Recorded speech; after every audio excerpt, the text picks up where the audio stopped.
কোরবানির গোশত কিভাবে বন্টন করবেন, কয় ভাগ করবেন? কোরবানির গোশত 3 দিনে বেশি রাখা জায়েজ আছে কিনা? কোরবানির পশুর চামড়ার বিধান কি? কোরবানির পশু অমুসলিমকে দেওয়া যাবে কিনা? কোরবানির গোশত শুকায়া রাখা জায়েজ আছে কিনা? কোরবানির পশুর কোনো অংশ বিক্রি করা জায়েজ আছে কিনা? কোনো কারণে কোরবানি করতে না পারলে, পশু কিনছেন কিন্তু কোরবানি করতে পারেন না, করবেন কি? কোরবানির গোশত কিভাবে বন্টন করবেন, কয় ভাগ করবেন? এর উত্তর হলো কোরবানির পশু 3 ভাগে বন্টন করা উলামা ইকরাম মুস্তাহাব বলেছেন, কিন্তু কোন হাদিসে এর ক্ষেত্রে আলাদা করে এভাবে নির্দেশ করা হয় যে 3 ভাগে করতে হবে। আল্লাহ কোরআনে বলছেন যে ফাকুলু মিনহু, তোমরা কোরবানির পশু থেকে নিজেরা খাও, ওয়া তাইমু আল কানিআ ওয়াল মুতাররা, ধনী গরিব সবাইকে দাও। তাহলে ধনী গরিব 2 ভাগকে দাও, আবার নিজে খাও, 3টাই হয়ে গেল এখানে। আয়াত থেকে 3 ভাগ মোটামুটি ভাবে ইঙ্গিতে বোঝা যাচ্ছে, কিন্তু এটা কোনো জরুরি কিছু না। আর সহিহ মুসলিম হাদিসে আছে নবী সাল্লাল্লাহু আলাইহি ওয়াসাল্লাম বলেছেন তোমরা নিজেরা খাও, আবার রেখেও দাও, আবার দানও করো, অর্থাৎ 3টা করা যাবে।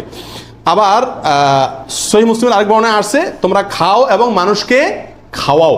তাহলে বোঝা গেল নিজে খাওয়া, অন্যকে দান করা সবগুলাই উত্তম এই কোরবানির গোশতের ক্ষেত্রে। 49 নম্বর প্রশ্ন হলো সমাজের ভাগ বলে একটা ভাগ প্রচলিত, যেটা জায়েজ আছে কিনা? অনেক এলাকাতে কোরবানি করার পরে সমাজের ভাগ উঠায় নেয় জোর করে, বা বলা ছাড়া, জোর করা লাগে না, এমনি সবাই দেয়। এটা জায়েজ আছে কিনা? উত্তর হলো এটা উচিত না, এটা অন্যায়। কেন?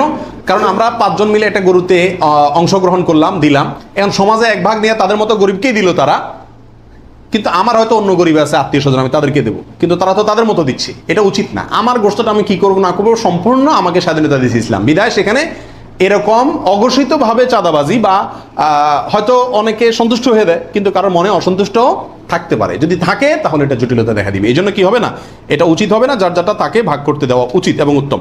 কোরবানির গোশত 3 দিনে বেশি রাখা জায়েজ আছে কিনা? উত্তর হলো জায়েজ আছে। 3 দিনে বেশি রাখা যাবে না এমন কোনো কথা নাই। কোরবানির পশুর চামড়ার বিধান কি? উত্তর হলো কোরবানির পশুর চামড়া এটা নিজে ব্যবহার করতে পারলে সেটা করা উচিত। চামড়া প্রসেস করে ব্যবহার করতে পারলে এটা করা উচিত।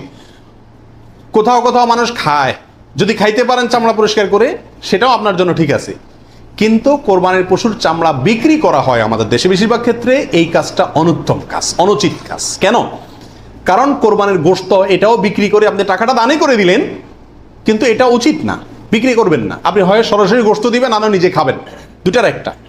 বিধায় কোরবানির পশুকে আপনার কোনোভাবেই এটার কোনো অংশকে বিক্রি করে তারপর টাকাটা আপনি দানে করে দিলেন, কিন্তু বিক্রি করার দিকে না যাওয়াটাই উচিত। সরাসরি ওই জিনিসটা দান করলে সেটাই বেস্ট। কোরবানির পশু অমুসলিমকে দেওয়া যাবে কিনা? উত্তর হলো কোরবানির গোশত অমুসলিমকে খাওয়ানো যাবে, অসুবিধা নেই। শরীয়তে কোথাও নিষেধাজ্ঞা নাই, অমুসলিমকেও খাওয়ানো যাবে।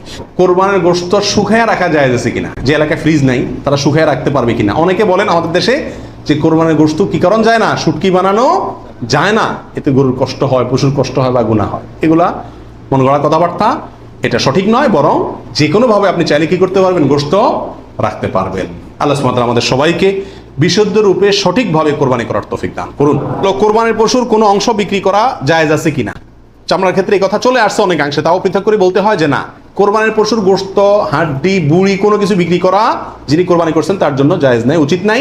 তবে যাকে আপনি দান করছেন গরিব মানুষ, সে যদি নিয়ে আবার বিক্রি করে দেয় তার জন্য কি আছে? জায়েজ আছে। কোরবানির পশুর চর্বি অথবা হাড্ডি এগুলো বিক্রি করার একটা প্রথা আছে আমাদের, সেটা করা যাবে না। কোরবানির ঈদের আমি খেয়াল করছি ভ্যানালারা বাইর হয়, অতিরিক্ত চর্বিগুলো আছে এগুলো কেজি দরে কিনে, হাড্ডি কিনে এগুলাকে বিভিন্ন কাজে ব্যবহার করা হয়। তো আমাদের জন্য এগুলো বিক্রি করে নিজে খাওয়ার তো প্রশ্নই ওঠে না। যদি বিক্রি করেই ফেলেন তাহলে এটা দান করে দিতে হবে গরিবকে।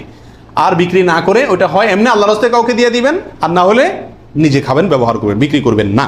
তো কোনো কারণে কোরবানি করতে না পারলে, পশু কিনছেন কিন্তু কোরবানি করতে পারেন না, করবেন কি? উত্তর হলো যে পরবর্তীতে কি করে দিবেন, আপনি সদকা করে দিবেন। মৃত ব্যক্তির নামে কোরবানির বিধান কি? একটু আগে যেটা বললাম, অর্থাৎ শুধু মৃত ব্যক্তির নামে আলাদা কোরবানি দেওয়া যায়, অনেক উলামা ইকরাম বলেন। কিন্তু অনেক উলামা ইকরাম বলেন যারা মৃত ব্যক্তির সাথে জীবিত ব্যক্তির সাথে মৃত ব্যক্তিকে যোগ করে দেওয়া যাবে। আপনি একটা ছাগল দিলেন, বললেন যেটা আল্লাহ আমার এবং আমার মৃত বাবার পক্ষ থেকে, এভাবে করা যাবে।